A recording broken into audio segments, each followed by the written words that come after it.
जल जंगल ज़मीन की जब भी बात आती तो हमारे मन में छत्तीसगढ़ का ख्याल आता और छत्तीसगढ़ का ख्याल आने के बाद हमारे मन में आदिवासियों के लिए छत्तीसगढ़ को हम जोड़ते हैं, क्योंकि जल जंगल ज़मीन कहीं ना कहीं आदिवासियों का हमेशा से एक प्रमुख मुद्दा रहा है। हसदेव को लेकर लगातार आदिवासी समाज प्रमुखता के साथ लगातार उस सवाल को उठा रहा है कि आखिर क्यों हसदेव के जंगल काटे जा रहे हैं। करीब 2 महीने से जब से नई सरकार बनी है लगातार हसदेव के मसले देखने को मिल रहे हैं। आज इंडोर स्टेडियम में हम मौजूद हैं और इंडोर स्टेडियम में सर्व आदिवासी समाज के द्वारा एक दिवसीय आंदोलन आज यहाँ पे आप देख सकते हैं आयोजन किया गया है। इनकी क्या प्रमुख मांगे हैं, क्या कारण है कि एक बार ये फिर सर्व आदिवासी समाज के लोग आज इंडोर स्टेडियम में उपस्थित है। हमारे साथ कुछ लोग मौजूद हैं, हम उनसे बातचीत करेंगे और जानने का प्रयास करेंगे कि क्या वो प्रमुख कारण है कि लगातार आप लोगों को आंदोलन करना पड़ा। पूरे छत्तीसगढ़ से यहाँ पे लोग मौजूद हैं। क्या प्रमुख मांग है, क्या प्रमुख कारण है, सभी पहलुओं पर हम चर्चा करेंगे, विस्तार से बातचीत करेंगे। क्या नाम है आपका? मेरा नाम अकबर राम कुर्राम है और मैं गोंडवाना गौड़ महासभा छत्तीसगढ़ का प्रदेश अध्यक्ष हूँ।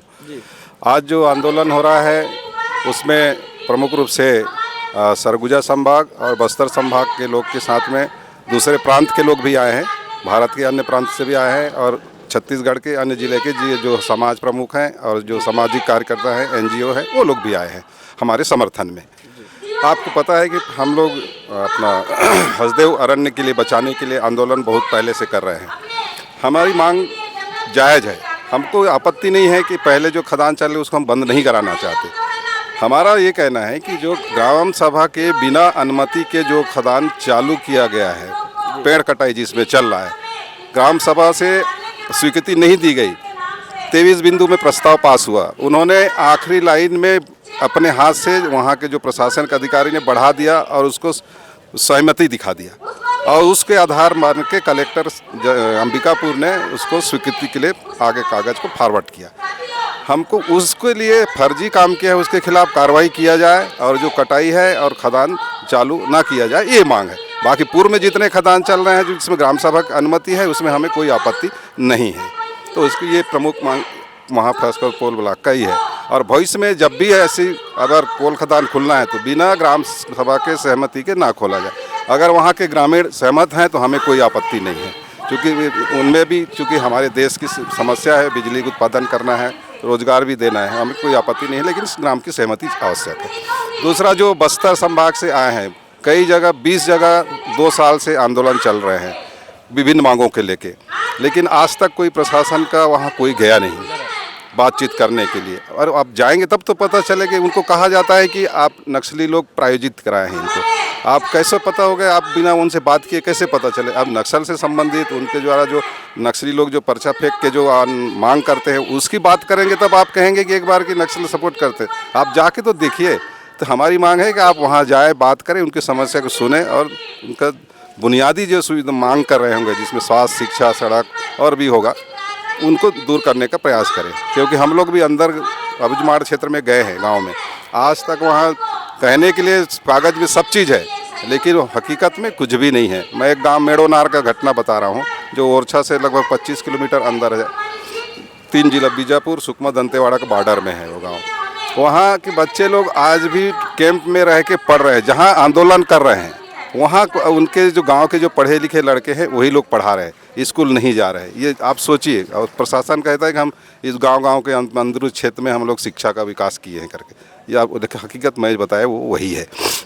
दूसरा है जो सुकमा जिला, बीजापुर जिला से जो विस्थापन हुए हैं, 600 गांव नक्सली समस्या के कारण, सलवा जुर्म के कारण विस्थापित हुए हैं, जिसमें 1.5 लाख लोग तेलंगाना, आंध्र प्रदेश गए हैं। उनको वापस लाया जाए, उनको बसाया जाए, उनके गांव में बसाया जाए। अगर वहाँ नहीं बसना चाहते, कहीं सुरक्षित स्थान में चाहते हैं तो सेफ जगह में लाके उनको बसाया जाए, ये कहना है। फिर हमारे बहुत से ये जो फर्जी जो जाति प्रमाण पत्र के आधार पे कम से कम 750 लोग भर्ती हुए हैं, उनकी जांच में जो जांच समिति सरकारी विभागों में, हाँ सरकारी विभागों में आदिवासी आरक्षण लेके, हाँ आदिवासी का प्रमाण पत्र बना के दूसरे सामान्य जाति के लोग जो आदिवासी नहीं हैं, गैर आदिवासी लोग प्रमाण पत्र बना के भर्ती हुए और जांच जो समिति है, जो छानबीन समिति, वो प्रमाणित पाया है। उसके खिलाफ भी हम लोग 20 साल से आंदोलन कर रहे हैं हमारे समाज के लोग, लेकिन आज तक एक भी के खिलाफ शासन ने उसको नौकरी से नहीं निकाला, न किसी के ऊपर FIR दर्ज कराया। इसकी मांग है कि हम इसको किया जाए, FIR दर्ज किया जाए। इसी प्रकार से हमारा जो इस विस्थापन हुए हैं यहाँ का जो गंगरेल के, उनको भी विस्थापित किया जाए। उनके जो मुआवजा तो मिल चुका है ऐसे कहना है, लेकिन विधिवत जो विस्थापन जो नियम है उसके तहत अभी तक उनको विस्थापित नहीं किया गया है, उनको भी विस्थापित किया जाए। इस प्रकार से लगभग 23 सूत्री मांग जो हमारे हैं उसको पूरा किया जाए, यही हमारी मांग है। इसी के लिए इसके पहले भी आप लोगों ने रायपुर में नई सरकार बनने के बाद अपनी मांगों को लेकर आंदोलन किया, क्या कुछ रहा सरकार के ऊपर, कहाँ तक उसका असर पड़ा? आज तक कोई भी कांग्रेस गवर्नमेंट के जितने भी 23, 29, 30, 32 विधायक थे सभी ट्राइबल के, उन लोगों ने कहा था और हमारे मांग को लेकर सब में उन्हें सहमति दिया था। कांग्रेस के जितने ट्राइबल के जो विधायक है, जो मंत्री और विधायक बने थे, उन लोगों ने हस्ताक्षर करके दिया था कि हमारी सरकार बनेगी तो हम लोग पूरा करेंगे। लेकिन दुर्भाग्य से आज तक उन लोगों ने हमारी एक भी मांग पूरा नहीं किया, न विधानसभा में अपना पक्ष रखा, न सरकार के कैबिनेट में अपने प्रस्ताव पास कराने के लिए कोई प्रयास नहीं किया गया। ये दुर्भाग्य की बात है। उन विधायक हम चुन के भेजते हैं, लेकिन अपने समाज से चुने जाते हैं, लेकिन समाज की जो संवैधानिक मांग है उसकी मांग को लोग रखते नहीं हैं। ये इसलिए हम लोग लड़ाई लड़ रहे हैं। कहाँ से आई हैं मैम आप? मैं सरगुजा से आई हूँ। नाम है मेरा शशि सिंह। मैं युवा कांग्रेस से राष्ट्रीय सचिव भी हूँ और सर्व आदिवासी समाज से प्रदेश उपाध्यक्ष भी हूँ। क्या लग रहा है आज के आंदोलन के बाद, एक दिवसीय आंदोलन है, सरकार के ऊपर कहाँ तक इसका असर पड़ेगा? सरकार पर असर तो पड़ना जैसे चाहिए। मुख्यमंत्री अब आपके आदिवासी समाज के ही आते हैं, तो एक आप लोगों के भी मन में होगा कि हमारे समाज का आदमी है, मुख्यमंत्री है, बड़े ओहदे पे है, प्रदेश का मुखिया है, तो कहीं ना कहीं अब जो मांगे हैं वो पूरी होने की संभावना होंगी। देखिए, हम यही सोचकर उनको मुख्यमंत्री बनाए और आदिवासियों ने को खुशी भी हुआ कि मुख्यमंत्री तो बने आदिवासी के, लेकिन उनका सबसे पहला काम जो रहा है मुख्यमंत्री बनते हुए हसदेव कटाई का काम। तो ये देखकर हमको इतना दुख हुआ कि हमने अपने समाज आदिवासी को बचाने के हित के लिए मुख्यमंत्री बनाने का सोचा और वो हमारे लिए उल्टा ही काम कर रहे हैं। तो हम तो बिल्कुल खुश नहीं है कि ये मुख्यमंत्री जो हमारे हसदेव को बचाना चाहिए, सबसे पहले उनका आदेश ही यही आ रहा है। तो ये गलत नीति है बीजेपी वालों की, मुख्यमंत्री जी की सोच गलत है। हम लड़ेंगे, हम सरगुजा से हम बिल्कुल लड़ेंगे, इसके लिए जो करना पड़े हम करेंगे। आज का आंदोलन हमने सांकेतिक रूप से किया है, जरूरत पड़े तो हम उग्र भी करेंगे। हम लोग पूरे तैयार है, सरगुजा वासी पूरा सरगुजा आएगा, अलग प्रदेश से भी लोग आएंगे, अगर करना पड़े तो हम करेंगे, लेकिन हसदेव को बचाएंगे। कहाँ से लोग आज यहाँ पे मौजूद हैं, उपस्थित हैं? आज तो छत्तीसगढ़ से ही लोग हैं, बाहर जगह से भी कुछ लोग आए हैं। सांकेतिक करना था इसीलिए कम लोग हैं, लेकिन जब हमें जरूरत पड़े तो लाखों की भीड़ में रहेगी, जिसको आप लोग देखते ही रह जाएंगे। क्या लग रहा है आज के बाद कुछ सरकार के ऊपर उस आप लोगों की जो मांगे पहल करेगी? देखिए, हमने तो बात किया मुख्यमंत्री जी से ही, हमारे समाज के लोग, हमारे लोग जाके बात किए हैं। मुझे तो अभी भी नहीं लग रहा है कि कुछ हो पाएगा इनसे, क्योंकि जो इनकी नीति है, जो इनकी सोच है, अदानी अंबानी से जुड़ने वाली सोच है, उनसे मिलकर ये काम कर रहे हैं। देखते हैं ये कर सकते हैं नहीं कर सकते। हम तो विश्वास रख रहे हैं कि वो करेंगे, लेकिन मेरी जो पर्सनली है, मुझे नहीं लगता कि हमारा साथ देने वाले। हम लोग आंदोलन ही करेंगे। क्या नाम है आपका? जी, मेरा नाम मोतीलाल पैकरा है। मैं सरगुजा संभाग के जिला सूरजपुर का सर्व आदिवासी समाज का जिलाध्यक्ष हूँ। और मैं बताना चाहूँगा महोदय, हमारी आदिवासियों, चाहे सरगुजिया हो, चाहे बस्तरिया हो, चाहे छत्तीसगढ़िया मूलवासी हो, जब से छत्तीसगढ़ बना है तब से कोई भी सरकार हमारे बस्तरियों का, सरगुजियों का या छत्तीसगढ़ियों का नब्ज को नहीं पकड़ पाए। क्या प्रमुख मांगे हैं, कोई नहीं समझ पाया? कोई नहीं बोल पाए, उस पर काम नहीं कर पाए। हम सभी को, आपको भी पता होगा, जब छत्तीसगढ़ बनने 24 साल हो गया, 24 साल से पहले यहाँ नक्सलियों की समस्या उतनी ज़्यादा नहीं थी जितना छत्तीसगढ़ बनने के बाद आया है। ये क्यों हो गया है? जी, ऐसा क्यों हो गया? जी, यही चीज़ों को समझने की जरूरत है कि ऐसा क्यों वाला, क्योंकि छत्तीसगढ़ के 60% भाग अनुसूचित क्षेत्र है। अब अनुसूचित क्षेत्र में बहुतायत मात्रा में आदिवासी लोग निवास करते हैं। उन्हीं के पास जमीन है, उन्हीं के पास जंगल है, उन्हीं के पास नदियां हैं, उन्हीं के पास पानी है, हवा है। उसको कैसे लूटा जाए, उसके लिए नक्सली पैदा किया गया। और संविधान में बहुत सारे कानून दिया हुआ, चाहे पेशा कानून का हो, चाहे वनाधिकार कानून का हो, चाहे 5वीं अनुसूचित क्षेत्र का हो, उन सभी कानून में जो नियम कानून दिया उसका पालन होना चाहिए, सरकार को करना चाहिए। लेकिन सरकार उसका पालन न करते हुए आदिवासियों को कैसे मिटाया जाए और उनके जंगल जमीन को कब्जा किया जाए, लोगों को दिया जाए, ये रणनीति चल रही है। इसकी हमके बड़ी दुख है। इसीलिए आज बता रहा हूँ, चाहे बस्तर का हो, चाहे सरगुजा को, छत्तीसगढ़ बना है तब से लेकर आज तक आदिवासी संघर्षरत है, चाहे वो बस्तर का आदिवासी हो, चाहे सरगुजा का हो। आदिवासी संघर्षरत है और आदिवासी धीरे धीरे खत्म होते जा रहे हैं, कम होते जा रहे हैं उनकी संख्या। सरकार उसकी चिंता नहीं कर रही है, जबकि सरकार को करनी चाहिए। हमारी मांग है कि हमारे छत्तीसगढ़ के आदिवासियों को, मूलवासियों को बचाया जाए, उनकी जल जंगल जमीन को दिया जाए, उनके जल जंगल जमीन को बचाते हुए विकास किया जाए, न कि उसको मिटाकर। जैसे अभी जो है आपके जो मुख्यमंत्री हैं आपके समाज से आते हैं और सरकार बनने के बाद मन में एक नया उल्लास रहा होगा, उत्साह रहा होगा कि हमारे समाज के मुख्यमंत्री हैं, तो जो मांगे अब तक अन्य सरकार, अन्य मुख्यमंत्रियों ने नहीं सुना, वो हमारी मांगों को ये नए मुख्यमंत्री विष्णुदेव शायद सुनेंगे। लेकिन अब तक क्या लग रहा है, क्या मतलब जो आपकी मांगे हैं उसके ऊपर कोई पहल वहल हो रही है उनकी तरफ से? बड़ी खुशी की बात है कि पहली बार आदिवासी मुख्यमंत्री बना है और काफ़ी उम्मीद है कि आदिवासी मुख्यमंत्री है तो हमारे यहाँ की रक्षा होगी, आदिवासियों की सुनी जाएगी, मूलवासियों की सुनी जाएगी, छत्तीसगढ़ियों की सुनी जाएगी, उनकी रक्षा होगा। लेकिन इनकी जो कार्यशैली को देखते हुए ऐसा लगता नहीं है, मुख्यमंत्री का शपथ भी नहीं लिए थे, सिर्फ घोषणा हुआ था। ऐसी हमारे 50,000 पेड़ों को बस हमारा हसदों का कटवा दिया गया। आपको बताना चाहूँगा, सलाई का पेड़ का नर्सरी नहीं लगता है महोदय, और वहाँ जितने पेड़ कटे हैं वो हमारे सराई का साल का पेड़ था, जो बड़ा बड़ा पेड़ था, जो कम से उनका उम्र कम से कम 200 से 300 साल का रहा होगा उम्र। ऐसे पेड़ों को काट के बर्बाद कर दिया। और हम लोगों ने वहाँ आंदोलन किया तो हम लोगों को डिटेन किया गया, रोका गया, 5,000 पुलिस फोर्स लगा के रोका गया और 500 आरी मशीन लगा के 5 दिन लगातार 50,000 पेड़ को काटा गया, जिससे हमें काफ़ी तकलीफ हुआ। अब इन्हीं बातों को लेके गांव में हसदो बचाने के लिए संघर्ष तो चल ही रहा है, सरगुजा में समाज को जगाने के लिए पद यात्रा भी चल रहा है।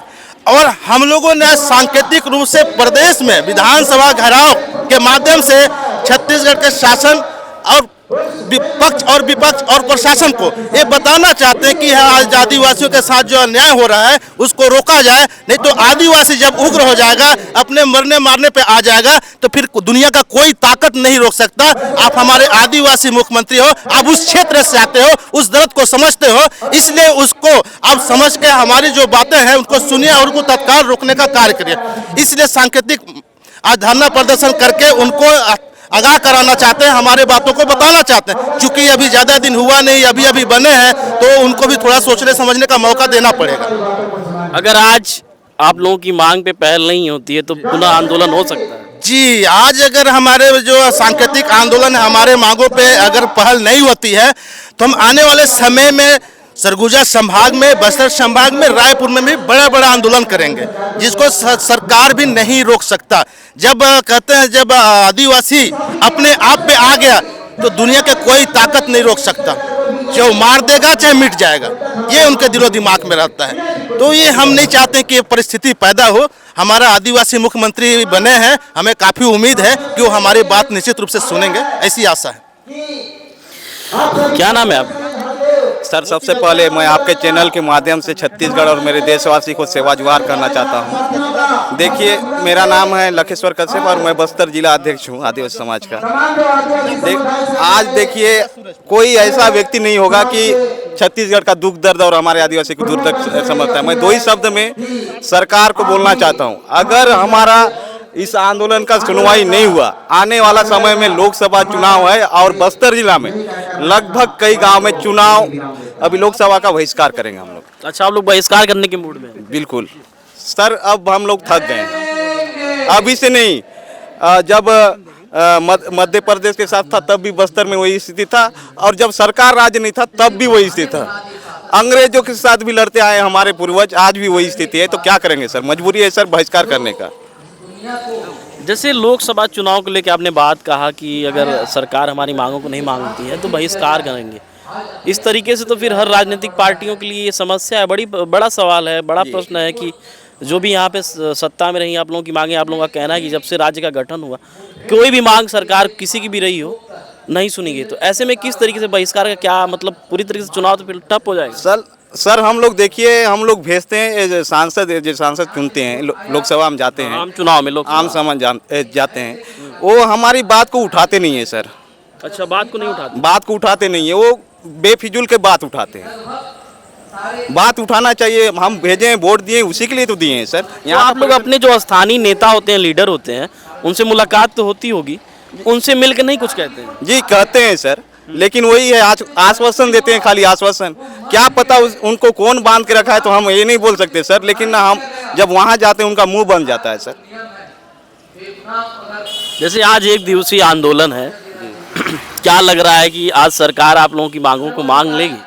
सर देखिए, हमारे छत्तीसगढ़ के मुखिया आदिवासी हैं।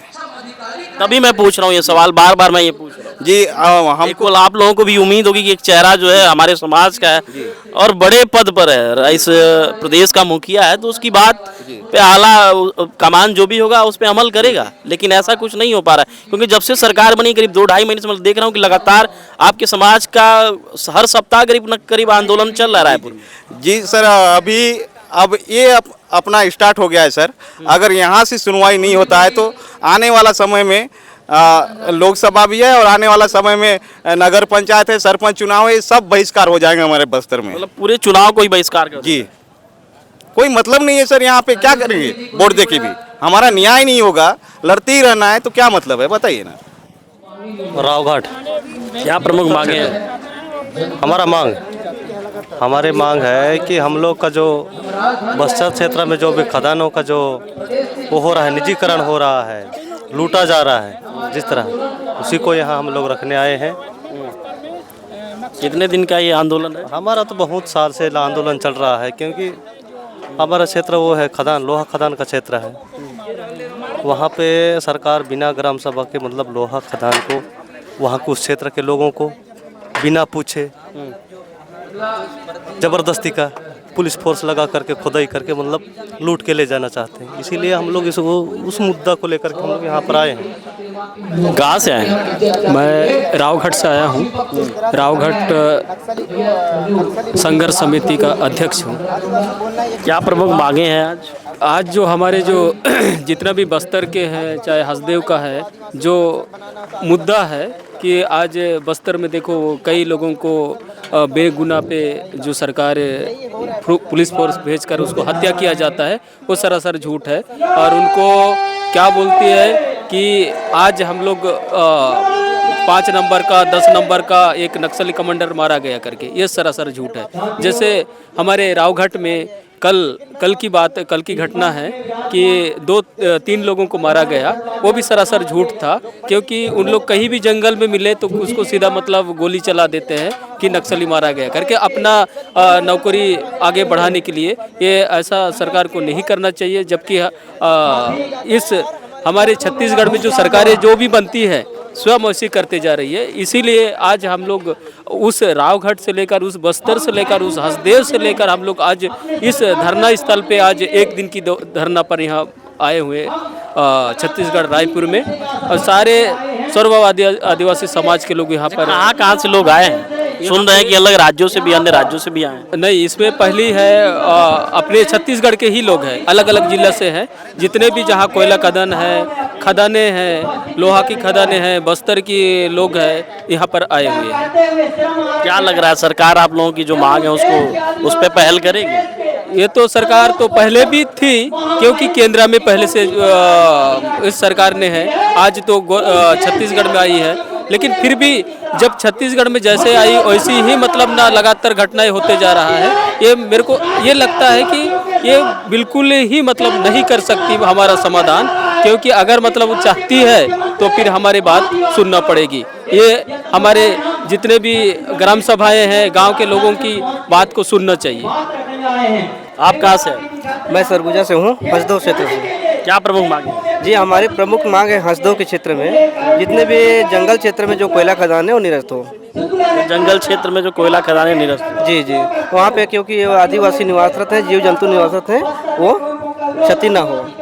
क्या नाम है आप? उमेश्वर सिंह आर्मो।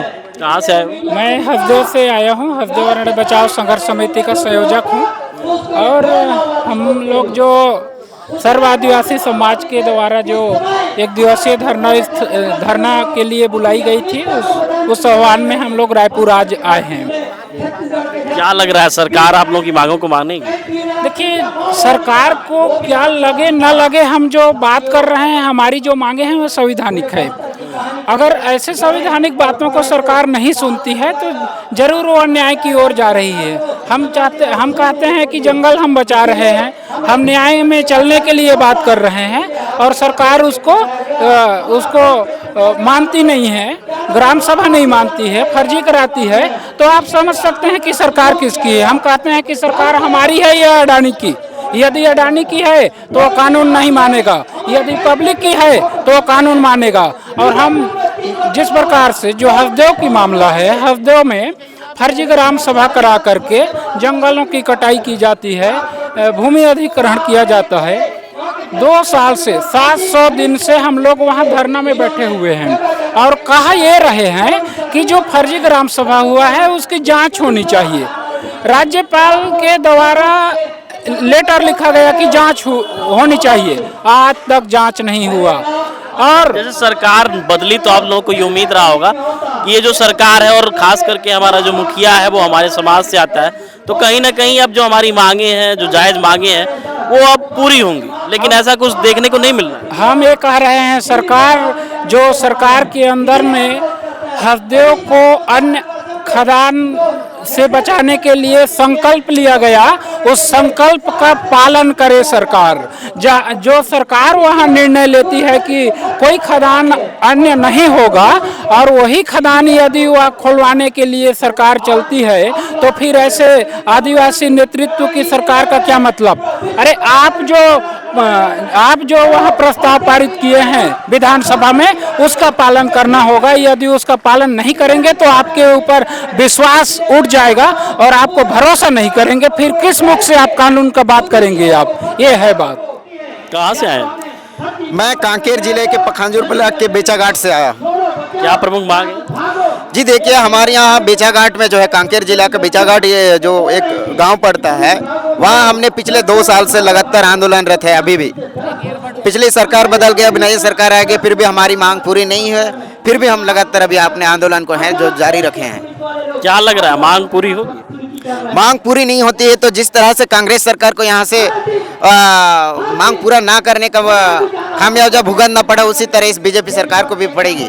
जैसे बातचीत में आपके समाज के लोगों का यह भी कहना है कि अगर मांग नहीं मानी जाती है तो आगामी जितने भी चुनाव होंगे आदिवासी समाज उसका बहिष्कार करेगा। जी देखिए, मांग हमारी नहीं चुना जाते तो चुनाव तो बहिष्कार करेंगे ही, लेकिन हम अपने तरीके से अपना एक संगठन बनाएंगे और चुनाव लड़ेंगे। हम अपने समाज के एक चुनाव लड़ेंगे, संगठन का चुनाव। खुद की सरकार बनाने का पहल करेंगे? जी जी जी, जो खुद की सरकार बनाने की पहल। विष्णुदेव साय आपके मुख्यमंत्री बने, आपके समाज से आते हैं और प्रदेश के मुखिया के रूप में उनको जब एक पद दिया गया मुख्यमंत्री का, तो ये उम्मीद रही होगी कि अब जो भी हमारी मांगे हैं, जायज़ मांगे हैं, वो पूरी होंगी। लेकिन मैं जब देख पा रहा हूँ कि जब से सरकार बनी लगातार आदिवासी समाज सड़क पर है, लगातार धरने प्रदर्शन कर रहा है, ऐसा क्यों है? जी देखिए, इसे समझना पड़ेगा। हम शुरुआती में तो हमें अच्छा लगा कि हमारे आदिवासी समुदाय से मुख्यमंत्री बन गए, हमें भी चाहा कि हमारी मांग पूरी होगी।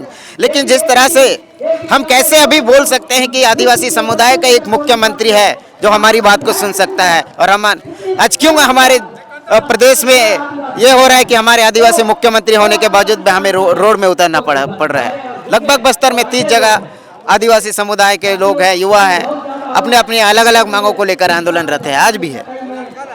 कहाँ से आई हो मैम? मैं पखांजूर से आई हूँ, बेचाघाट से। क्या प्रमुख मांगे हैं? देखिए, हमारे जो बेचाघाट की मांग है वो बिना ग्राम सभा का जो पुलिया प्रस्तावित है वो है, और हमारे सीतराम में जो पर्यटन केंद्र है वो भी बिना प्रस्ताव का है, और पुलिया जो हमारी जो मांग ही नहीं है, हम कभी प्रस्ताव किए ही नहीं है, हम इसका विरोध करते हैं। क्या लग रहा है कि सरकार आप लोगों की मांगों को मानेगी? देखिए, मानना नहीं मानना उनकी सरकार की ये है, लेकिन संघर्ष करना और हमारी जो हक अधिकार की लड़ाई लड़ना ये हमारी कर्तव्य है। अगर सरकार आप लोगों की मांगों को नहीं मानती है, जैसे आज 1 दिन का धरना प्रदर्शन है, 1 दिन का आंदोलन है, नहीं मानती है, तो फिर किस तरीके से ये आंदोलन, ये प्रदर्शन रूप ले सकता है? देखिए, अगर नहीं मानते हैं, जो आज हम 1 दिन की आंदोलन कर रहे हैं, आज हमारी जो विधानसभा घेराव की जो बात हुई थी, लेकिन कहीं ना कहीं सीएम के द्वारा जो विशेष बैठक रखकर उसे ना करने की बात हुई है। लेकिन अगले बार जब हम इसी तरह किसी रणनीति तय करेंगे तो हम उनकी बात नहीं सुनेंगे, तब जबकि हमारी बात नहीं सुन रहे हैं, हम अपनी रणनीति पे आगे बढ़ेंगे। जो अधिकार के लिए मांगते हैं तो इस तरह का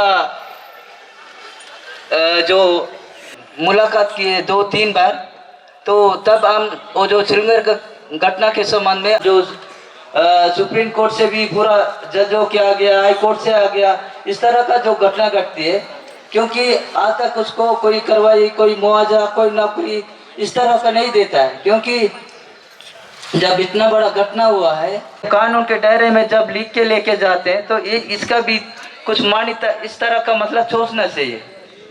ऐसा मतलब बस्तर में हो रहा है, क्योंकि हम तो अब 3 साल से लगातार संघर्ष में बैठे हैं, जुड़े भी है। बस्तर को इस तरह का काली करने का एक साजिश ऐसा लग